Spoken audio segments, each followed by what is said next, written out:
Ah, ele fala um nome estranho. É, tá bom, vamos começar então? Uhum. Então, a gente está aqui com a Andrea, a gente vai conversar um pouquinho sobre arte e arte-terapia, essa conversa surge da nossa vontade do Jardim do Sol Nascente, de já estar trabalhando, né, os bons tratos em nossas oficinas, de querer trazer isso como uma prática. E a Andrea é daqui de Viçosa e ela topou conversar um pouco mais sobre isso, né? Aí a nossa primeira pergunta, a gente queria saber um pouquinho mais sobre você, como que você se interessou pela arte-terapia, como que foi essa jornada para você? Vou começar fazendo uma correção, que eu não sou de Viçosa. Ah, Eu trabalho em Viçosa, lá na faculdade, mas, né, eu moro em Teixeiras hoje, e minha família é de Juiz de Fora, então sempre minha referência é lá, né? Assim, fico aqui, o hum, pessoal fala que eu venho para Teixeiras para dormir, mas, né, estamos trabalhando aqui na região, né, de Viçosa, sim. enfim. Eu não sei como é que a arte surgiu na minha vida, eu acho que quando eu nasci, porque, na verdade, eu tenho duas irmãs artistas plásticas, né? Elas formaram na Universidade Federal de Juiz de Fora, e desde muito pequena, esse universo artístico estava dentro da minha casa, muito por conta delas, né? Do interesse delas. Elas faziam, uma, né, das minhas irmãs, a Virgínia, participava de cursos de pintura, levava aquele monte de quadro para casa, sempre muito atenta a esse conteúdo estético.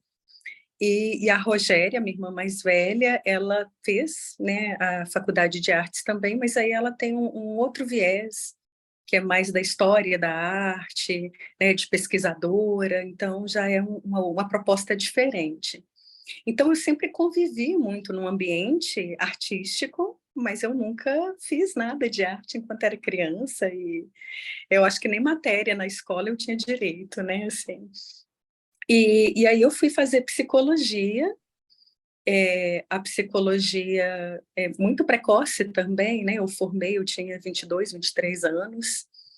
E aí eu ouvi falar na faculdade de Jung, mas eu não fiz nenhuma disciplina junguiana, porque a minha faculdade era privada e era muito caro fazer matérias que não eram, né, obrigatórias. As optativas eram um custo a mais, e eu não tinha, né, esse dinheiro.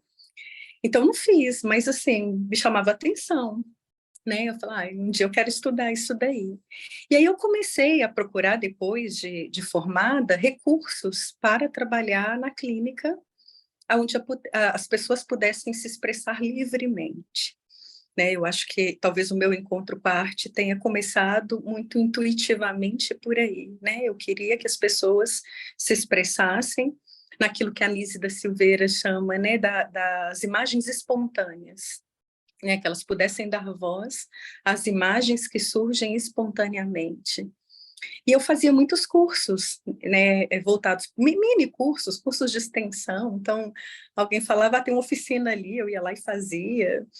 E aí, quando eu olhei para trás, teve um evento na universidade, né, eu já estava lecionando, em que o nosso gestor falou, olha, a gente queria apresentar vocês para a população, e nós queríamos que vocês fizessem, vou pedir para vocês fazerem um currículo, só que não é um Lattes, né? Não é um currículo acadêmico, é assim, fala um pouco de vocês e da experiência profissional.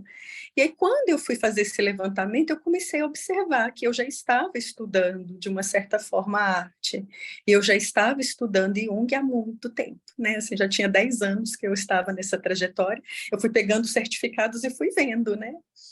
E aí eu falei, nossa, já estou nisso sem saber que estava, né? E aí, quando isso veio como insight, como lampejo, eu comecei, de fato, a investir mais, né? E trabalhar mais especificamente voltado para a arte-terapia. Mas eu penso, assim, na psicologia a gente tem uma frase meio batida, né? Que não é você que escolhe a psicologia, mas a psicologia que te escolhe.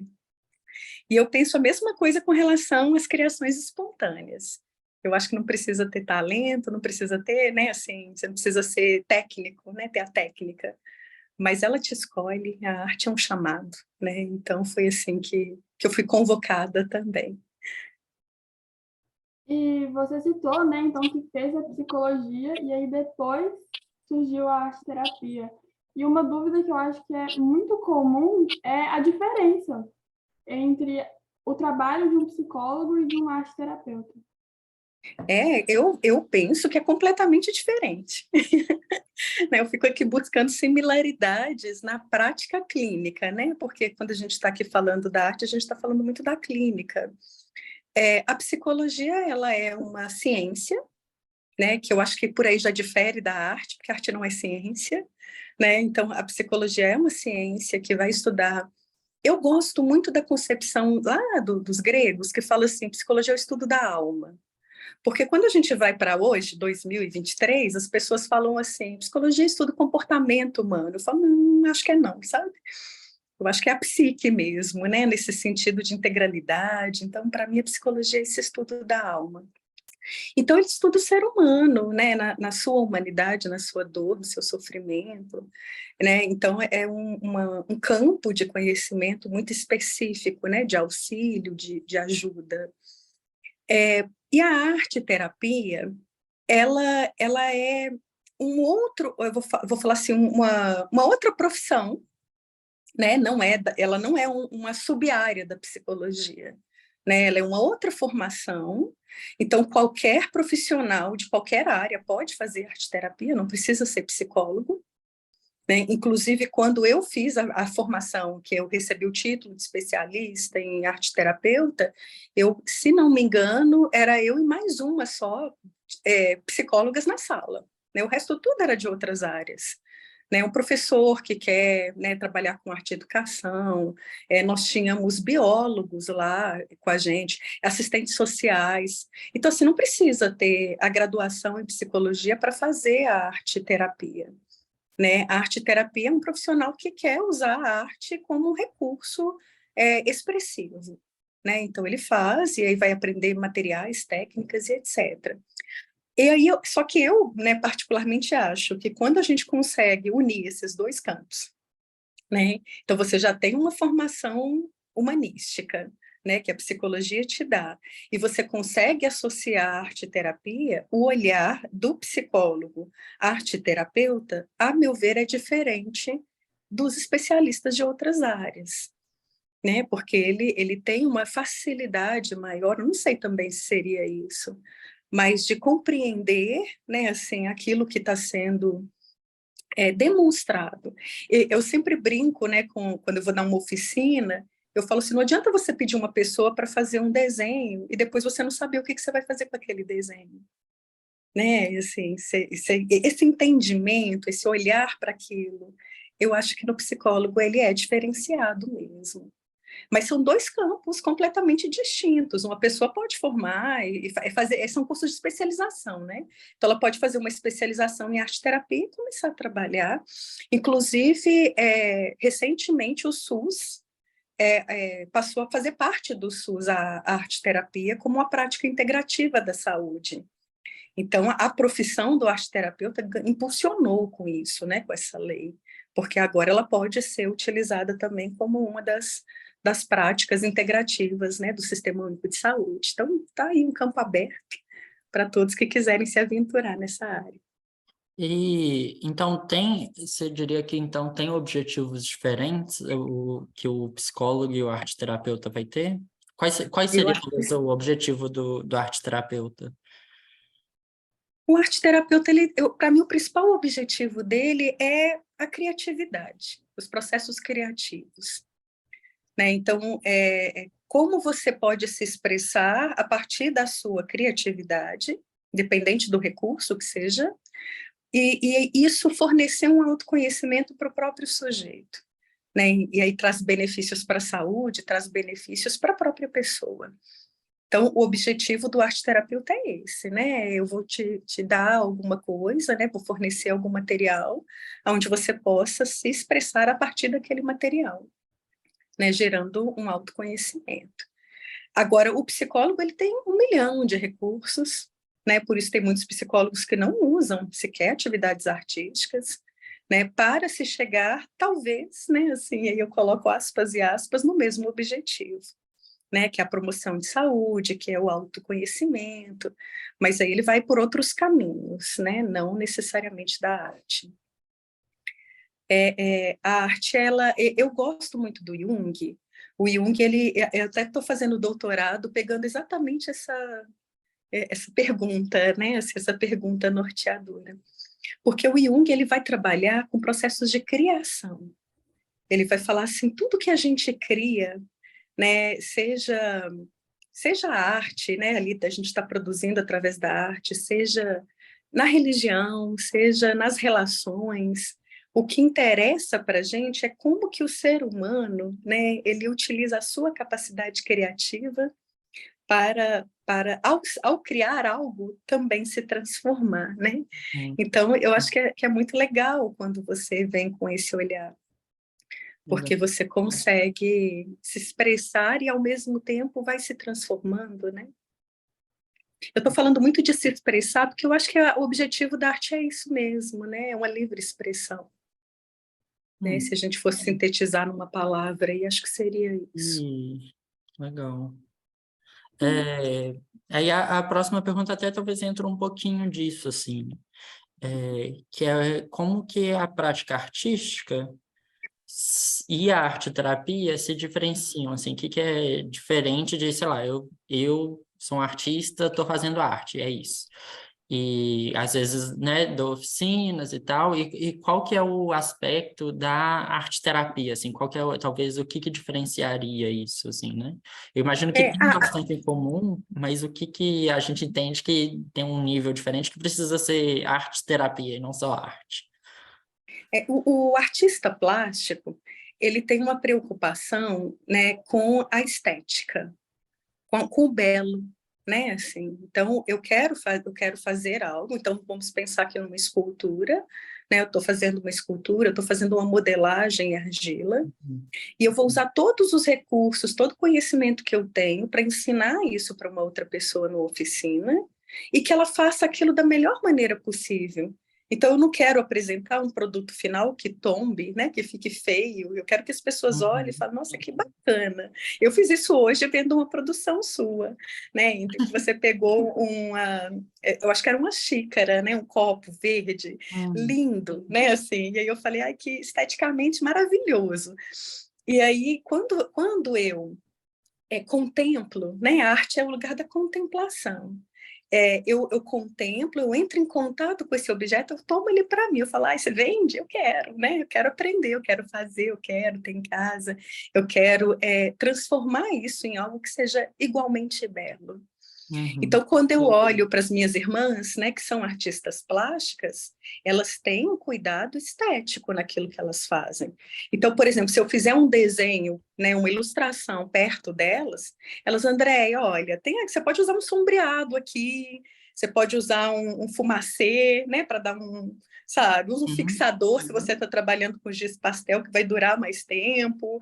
Então, assim, elas têm um recurso que elas vão orientar, para que aquilo fique ainda melhor, né, assim, no intuito, né, de aprimoramento do belo. Agora, o arte-terapeuta, ele não tem a menor preocupação com isso. No arte-terapeuta, ele vira para você e fala assim, por exemplo, uma pessoa me conta numa sessão, na clínica, às vezes no ponto de ônibus, na rua, olha, eu tive um sonho. Essa noite eu dormi, sonhei que eu estava correndo e de repente veio um lobo me seguindo, um animal, um sonho muito recorrente até, né? Um animal me botando para me disparar. E eu sempre falo assim, é para você sair do lugar que você está, né? Às vezes você está muito parado, às vezes sua vida está muito estagnada, e você sonha com o animal correndo para te impulsionar, né? Para você, né, pegar a estrada. Mas aí você está conversando com a pessoa, e você está num contexto de um ateliê, você está numa clínica que tem algum recurso, e você fala para a pessoa, desenha para mim o teu sonho. E aí ela fala, nossa, eu não sei desenhar, né? Nunca desenhei, meu desenho não tem a menor preocupação estética, e eu viro daqui e falo, não tem problema, né? Porque o nosso cuidado, o nosso olhar, ele não é para a beleza daquilo, ou se você, né, a gente não vai expor isso em lugar nenhum. O que nós queremos é que elementos aparecem na tua imagem. O que aparece quando você representa, que quando você entra em contato com ela, você passa a conhecer um aspecto seu que você desconhecia. Né? Então, quando a pessoa ela vai para a arte, ela fala assim, nossa, eu não sei por que eu fiz, eu me fiz tão pequena no desenho. Né? E aí eu brinco daqui e falo, mas quem fez foi você, né? Não fui eu tô só olhando, né? Assim, por que eu me coloco e aí eu estou fazendo uma estátua numa argila e eu não coloquei meus braços? O que isso representa? E aí ela sai com essa pergunta, né? E essa pergunta para ela passa a ter um sentido. Então, eu não estou preocupado se a pessoa tem o conhecimento daquilo que ela está fazendo em termos técnicos, né? Eu lembro até que na minha formação, uma vez eu tive uma aula eram mandalas. E aí uma colega minha desenhava muito bem. Os desenhos dela eram lindos, né? Assim, todo mundo sempre admirava. E ela foi fazer uma mandala, e eu vou dizer aqui que para mim a mandala dela estava perfeita, sabe? Assim, lindíssima, toda simétrica, como no conhecimento de quem quer aprender, vai ser isso mesmo. Olha, mandala é simetria, paciência, né? Tudo com uma organização padrão, organizativo muito grande. Ela fez isso. E aí a gente tinha que expor os nossos trabalhos. A minha ficou um ovo, tá, gente? Antes de vocês perguntarem. Minha mandala ficou toda ovalada. E aí, todo mundo tinha que mostrar, era um grupo pequenininho, né, nesse dia, umas 10 pessoas. E quando a gente foi mostrando, né, e aí, isso aqui foi o que saiu para mim, o que saiu para o outro aqui no desenho. E aí, quando chegou no dela, dessa minha amiga, a facilitadora do dia virou e falou assim, olha, da sua, era um curso de arte-terapia. E ela falou assim, da sua mandala eu não posso falar nada na arte-terapia. Porque a preocupação estética e a preocupação com o belo suplantou os conteúdos psicológicos que a pessoa poderia colocar ali. Né? O que ficou é só que lindo, nossa, muito bonito, como de fato era.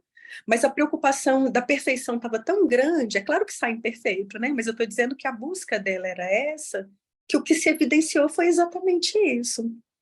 Agora, quando eu fiz lá, né, sem conhecimento nenhum, a minha forma toda oval, né, toda, não usei nem régua, não sabia na época que eu podia usar régua. Então, fui fazendo na mão e era uma técnica mais complexa mesmo. E aí eles viraram e falaram, olha, quando a gente faz esse formato, esse ovalar, né, o ovo, o óvulo, ele sempre nos remete a algo novo que está surgindo, que está nascendo na nossa vida, né? Algum projeto que pode estar sendo criado, um trabalho que está para iniciar, um filho, né, uma gestação. Mas aí já tem outros sentidos que não é o sentido único daquilo que é belo. Não sei se ficou claro, né, gente? Eu estou Assim, falando muito. eu tô conectando um pouco com a minha própria experiência, assim, né, do meu fazer artístico, que eu acho que já tive várias preocupações, né, e acho que, não sei se seria necessariamente o belo, mas uma comunicação mais direta, assim, tipo, eu quero expressar isso para você e eu quero que você consiga pegar, e essa funcionalidade de, tipo, não, uma escultura, ela não tombar, né, de tipo, se eu quero pendurar na parede, como que eu vou fazer para pendurar o trem na parede? Coisas assim que começam a entrar no tipo, eu quero que isso seja um objeto decorativo para alguém, ou eu quero que isso seja um presente para alguém, né? Tem a preocupação com o público. E acho que talvez no que você está descrevendo eu vejo muito esse público não é para existir, assim, tipo, é você com que você talvez é o seu próprio público, né? Com a arte que você está É. fazendo ali no momento. Às vezes, quando uma pessoa ela já está numa constância, ela gosta muito de uma produção dela. E aí ela quer expor também, né? Aí ela fala, não, André, esse aqui vai ficar na minha estante, eu vou levar para casa, quero que as pessoas vejam. Mas aí tem uma identificação tão forte, né, com aquilo que foi Uhum. criado. Eu acho bacana, eu acho ótimo quando isso acontece. Mas, de fato, não é algo para ser exposto, né? Não, Não é algo para. E é muito comum isso também, porque, por exemplo, na minha página do Instagram, para quem não entende de arte terapia, deve achar os trabalhos feios. Ah, nossa, um monte de rabisco, uma coisa que não tem muito sentido, né? A pessoa está pegando aquilo ali, colocando qualquer coisa. Isso também faço. Eu vejo às vezes uns comentários assim, né? Não, para fazer isso aí eu também faço.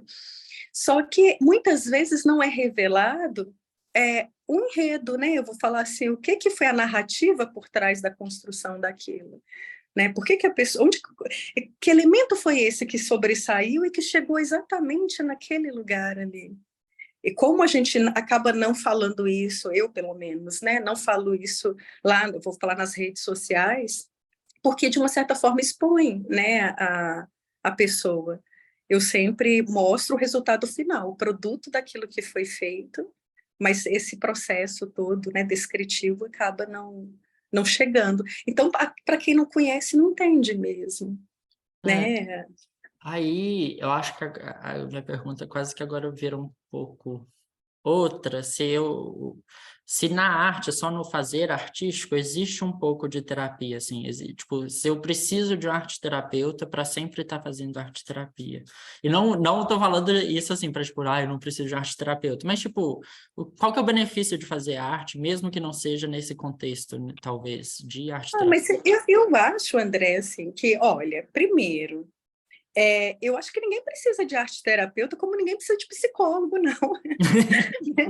E olha que eu sou uma psicóloga falando isso. Assim, porque quando a gente fala, não é preciso, isso é necessário ter um acompanhamento, eu falo, não, é benéfico, é legal, é importante. Tem um outro olhar sobre o que você está produzindo, mas em termos de necessidade, é necessário ter a figura de alguém ali acompanhando o processo? A gente cria coisas todos os dias. A gente cria algo quando eu estou na cozinha fazendo um alimento, né? Eu estou preparando uma janta, preparando um almoço, um lanche para os amigos, eu estou criando. Quando eu estou na roça plantando, eu estou cultivando algo ali, também é um processo criativo. Agora, qual é a intencionalidade que eu dou quando eu faço? Né? Qual é o meu olhar quando eu faço? Porque eu posso virar e falar assim, eu estou plantando aqui uma árvore só porque eu achei uma semente, estou colocando no chão. Mas eu posso também virar e falar assim, olha, eu tive uma perda, na minha perda, para mim é dolorido, e ao plantar algo, eu estou entrando em contato com aquilo que renasce em mim, e eu estou modelando aqui o vasinho que eu vou colocar, e estou trabalhando sobre ele, e ao trabalhar sobre esse vaso, eu também estou trabalhando em mim. As minhas mãos que criam, né, me constroem, né, eu falo, eu manipulo e ao mesmo tempo aquilo me transforma. Então, assim, eu vejo que a diferença, ela está muito na proposta, né? O que eu quero quando eu faço aquilo? O que eu almejo? O que eu busco na minha, né? Então, até Pergunta eu tão falo, difícil. mas eu acho que essa é a pergunta, né? Quando eu crio, né? Assim, eu crio para quem, para quê? Qual é a minha finalidade? Qual o sentido? Qual o sentido da minha criação? E essa pergunta não é minha, não. Essa pergunta é do Jung, né? O Jung fala qual é o símbolo que emerge quando você cria algo, né? Qual o sentido daquilo que você fez? Porque eu posso fazer por fazer, ou então eu posso fazer dando uma intencionalidade. E são olhares, né? Eu sempre fico com um olhar poético. Eu tinha um professor, o Ajax, ele é psiquiatra lá em São Paulo. E o Ajax falava assim: você passa numa porta, você atravessa uma porta da sala de aula todos os dias, você abre e fecha. Claro que ele também estava buscando isso na filosofia. Mas ele fala: você entra e abre e fecha essa porta várias vezes. Isso é um olhar racional.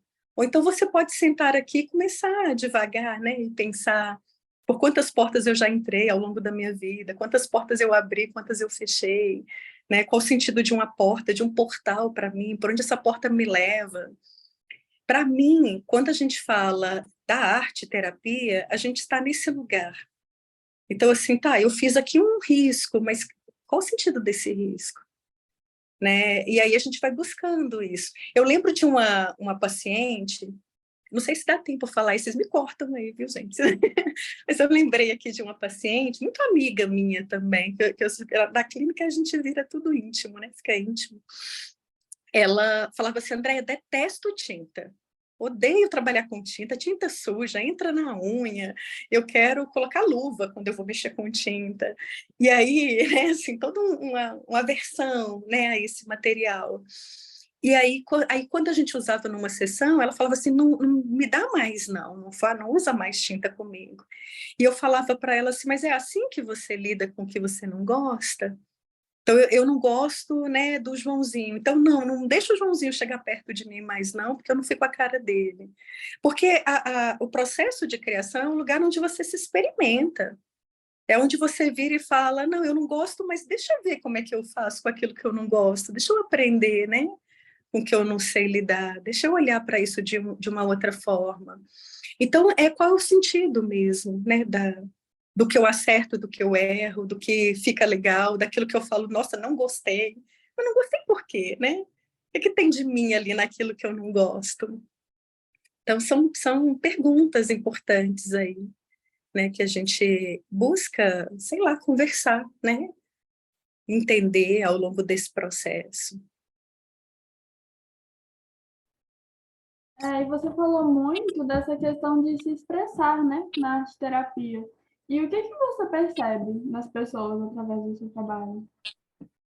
Ai, eu percebo, olha, eu já fui chamada de bruxinha, já fui chamada de vidente. Eu estou brincando aqui falando isso, mas é porque, na verdade, hoje, né, esse ano faz 20 anos de formada, né, assim, em psicologia. Então, à medida em que a gente vai trabalhando, isso vai se acentuando, né? A gente vai, não é nada mágico, né? É tudo aprendizado mesmo e um caminhar. Mas eu vejo a pessoa através daquilo que ela faz. Eu vejo ela naquilo que ela faz.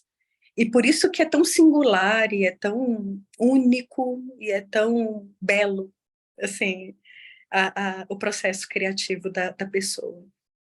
Porque quando você olha para aquilo e você começa a enxergar as limitações que aquela pessoa tem, mas também, assim, a amplitude, sabe? Porque você consegue alcançar os vários aspectos, ela consegue se mostrar para além daquilo que ela fala. Porque eu penso que a psicologia, olha só, na psicologia a psicologia é uma terapia através da fala. E a fala, ela é defensiva. A fala, ela tem uma resistência. Porque quando eu começo a te contar, eu começo a pensar sobre o que eu falo, e ao mesmo tempo que eu estou pensando, eu falo, não, mas peraí, não é bem isso que eu queria dizer, não sei. E aí, na psicanálise, eles vão falar dos atos falhos, né? Vão falar, mas por que você disse então? Mas a gente tem uma forma muito particular de lidar com a nossa linguagem, né? Com aquilo que a gente fala. E quando muitas vezes você fala uma coisa e as suas mãos expressam outra. E aí eu acho isso fantástico, porque você vira e fala assim, eu não gosto do fulano, né? Assim, eu tô toda apaixonada e tô aqui insistindo em dizer que não gosto dele. E aí, quando você vê, você está fazendo coraçãozinho, você está, sabe, assim, né, se revelando, você está desenhando a pessoa. E aí, a pessoa, o profissional que está ali junto fala, mas espera aí, o que está aparecendo aqui? Vamos olhar junto para isso que está surgindo. E muitas vezes as pessoas olham também com surpresa, mas, nossa, eu estou aqui insistindo tanto em negar algo, né? E aquilo tá tão evidente em mim. Mas o que eu acho mais bonito é que a arte ela se revela para a própria pessoa, sabe? Assim, não sou eu, Andréia, que vou dar o sentido interpretativo para aquilo que está sendo falado. O próprio sujeito descobre quando ele faz, né? E aí é de fato mágico, né? É muito legal você se conhecer no âmbito do inconsciente, naquilo que até então era desconhecido para si mesmo. Eu acho que a gente está começando a chegar aqui no fim, mas eu acho que eu queria trazer talvez um pouquinho mais para perto, assim, no cotidiano nosso. Que eu acho que, como você disse, assim, a gente não precisa de um terapeuta, mas também a gente gosta, eu acho que bastante a ideia do jardim é trazer as coisas boas que a gente vê em diversas áreas, mas para o cotidiano, para ser incorporado com quem se identificar com aquela prática, com aquele caminho, né? Você teria algum exercício, alguma indicação ou dica para alguém que estiver interessado a explorar mais a arte ou a criação como um meio de se expressar? Eu falo assim, eu convido todo mundo a vir para a arte. Que bom que vocês têm um espaço. sabe? Que bom que vocês têm um lugar onde as pessoas podem estar frequentando. Isso eu acho que é praticamente inexistente, né, na nossa região. Então, quando você coloca que a proposta é trabalhar com a criatividade, que excelente isso, que bom, que todos possam ter acesso e frequentar e produzir cada vez mais. Acho que as pessoas também podem ir sem pensar que elas têm que ter uma formação, ser um artista plástico para criar algo. Porque muitas pessoas, elas não fazem, né? Eu não vou fazer uma pintura porque eu não tenho dom, eu não tenho talento para pintura. Ou então eu teria que ser um profissional, teria que ter uma graduação nessa área para estar pintando, enfim, esculpindo. Assim, vai com abertura. Eu acho que o convite da arte é sempre de abertura. Então, vai lá, vai se conhecer naquilo que você faz, vai se descobrir. Descobre também o recurso que você gosta, porque a arte ela é tão rica, né, de material, né, desenho, pintura, modelagens, né, escultura, dança, né, música, enfim, são tantas coisas que a pessoa pode fazer, contos. Então, assim, eu não sei, eu nunca trabalhei com isso, mas eu quero ir lá, e aí você faz um, não gosta, aquele não é o único, não, tenta um outro, e vai, né, se revelando, e vai vendo qual que você tem mais afinidade. E acho que, no fundo, o grande terapeuta é a própria pessoa, né? A gente eu falo, nosso médico, o curador interno, a gente é o artista interior, a gente é a, a, o nosso grande profissional. Claro que tem pessoas ali que facilitam, senão ninguém faria as formações, né? Eu também não teria feito. Então, assim, quando você coloca um facilitador, que é o artista plástico, que é o arteterapeuta, o psicólogo, várias terapias outras aí também trabalhando com esse mesmo propósito, você coloca alguém a mais te ajudando nesse processo que é tão seu, sabe? Nesse processo que é tão particular, mas que está ali, né? Dando uma dica, ampliando tua visão, ampliando o teu olhar, dando um sentido para o material que você está criando, né? Co-criando, né? E aí eu acho que isso é maravilhoso. Então, eu não mesmo falando, né, que a pessoa ela tem uma participação fundamental, eu acho que você poder se reunir, né, encontrar com outras pessoas no mesmo campo e na mesma afinidade que você, só enriquece, né? E que vem aí arte para criança piquititinha até, né, pessoa mais velha, não tem idade, não tem predileções, né? A pessoa não precisa ter estudado para fazer nada, todo mundo sabe desenhar.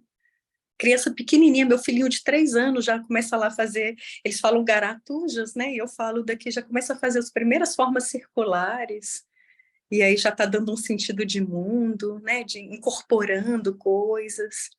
Isso é fantástico, então leva para qualquer idade, né? E vai se descobrir através disso.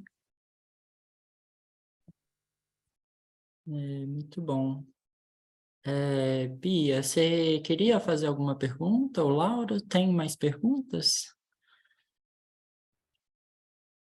Eu quero saber onde que as pessoas conseguem acessar o seu trabalho. Bom, meu trabalho, hoje eu tenho uma página no Instagram. Essa página eu divulgo, ela é muito uma vitrine, na verdade, né? Eu acho que é muito mais do que um chamariz, ela é uma vitrine. O que as pessoas fazem comigo, eu posto, né? Muitas pessoas usam as redes sociais para o inverso, né? Vou colocar para que as pessoas venham, eu não, eu sempre estou mostrando aquilo que é feito. Então, eu acho que ele é um bom caminho para quem quer começar a ver. Nós temos grupos na faculdade de Jung e Arte, que é aberto ao público. Então, quem quiser estudar, participar, criar, né? Assim, a É, gente o arroba do seu Instagram é qual mesmo? é Só Cores da Psique, Cores da Psique. E esse programa aí que você falou é na Univiçosa. na Univiçosa, lá na faculdade. A gente tem uns projetos de extensão e o nosso ele é esse entrelaçamento, né, da psicologia com a arte. E é aberto, né? Tem pessoas que não são psicólogos que participam, né? A comunidade pode ir lá. A gente sempre, quando a pessoa pergunta, a gente agora está de férias, né? As aulas retornam em fevereiro. Mas assim que voltar, quem tiver interesse, manda lá, a gente passa o dia e o horário, que é presencial, os encontros, mas é aberto a quem quiser participar, é sem custo, né? É uma forma também de autoconhecimento. Eu acho que esses dois são o que, né, aparecem mais, né? O trabalho na faculdade e o que a gente vai colocando lá. Né? E a gente tem os grupos fechados, né, assim, de WhatsApp, né, que são arteterapeutas ou pessoas que trabalham com arte-terapia, não necessariamente arteterapeutas, mas que trabalham usando esse recurso, né, na clínica, arte-educadores, professores, pessoas que gostam de pintar, e elas acabam também participando desses grupos, e ali a gente divulga muita coisa, faz muita troca. Então, depois, se vocês tiverem interesse, eu também passo, né, o link convidando. Vão ser sempre muito, muito bem-vindos. Manda para a gente sim o link, aí a gente Manda. ajuda a divulgar. Tá joia, eu mando sim. Depois eu passo lá no privado para vocês. Tá bom. Mais alguma pergunta? Alguma última coisa que você quer compartilhar, Andréia? Eu quero conhecer o trabalho de vocês. Vai conhecer, sim. A gente tem que organizar aqui direitinho. Tá joia, eu queria agradecer o convite, né? Eu sei que a gente tentou algumas vezes, né? E é sempre muito difícil conciliar o horário, mas para mim é um prazer, né? Tanto trabalhar com isso, quanto poder falar, levar para outros lugares, expandir. Uhum. Eu gosto muito de formar parceiros, né? Formar parcerias, Sim. porque a gente não consegue acessar todos os lugares, e aí tem braços que vão lá para a gente, né? E fazem, e contribuem. Acho muito bonito o trabalho que vocês estão desenvolvendo. Só tenho elogios. De fato, tenho falado sobre ele, já falei em sala de aula, já falei com essas colegas que eu disse aí essa semana. Legal. Então, tenho Nossa. ajudado na divulgação, né? Espero que cresça, né? Que prolifere aí, que ganhe, né, outros lugares, outras pessoas possam também ter acesso. Então, obrigada, viu, gente? Muito obrigada mesmo pelo Agradece convite. você. Tem um tempo que a gente vem querendo ter essa conversa, né? Queremos ter mais e acho que é um pouquinho também exatamente o que você disse, assim, dessas parcerias, de conhecer as pessoas aqui de Viçosa que fazem trabalho nessas áreas, em Viçosa, em região, né? E de estar se apoiando mutuamente, estar divulgando até, porque acho que às vezes as pessoas não conhecem alguns dos recursos que tem aqui, né, em Viçosa. Acho que é isso. Muito obrigado. É muito Por bom e nada. você compartilhar um pouquinho mais sobre arte-terapia. Pessoalmente, né, acho que é um pouco também uma vontade egoísta minha, assim, de fazer essa entrevista, porque eu tenho interesse nessa área, venho querendo me aproximar mais dela também, né? E aí já vai me dando um pouco mais clareza sobre o que que é, o que que não é. É. Mas é isso, a gente vai se encontrar, tenho certeza Com disso, né? certeza. Cada um de vocês aí, e a gente vai fazer muita coisa boa ainda juntos. Ótimo. Obrigada, viu, gente? Então, fiquem Obrigado. com Deus. Você também. Tchau.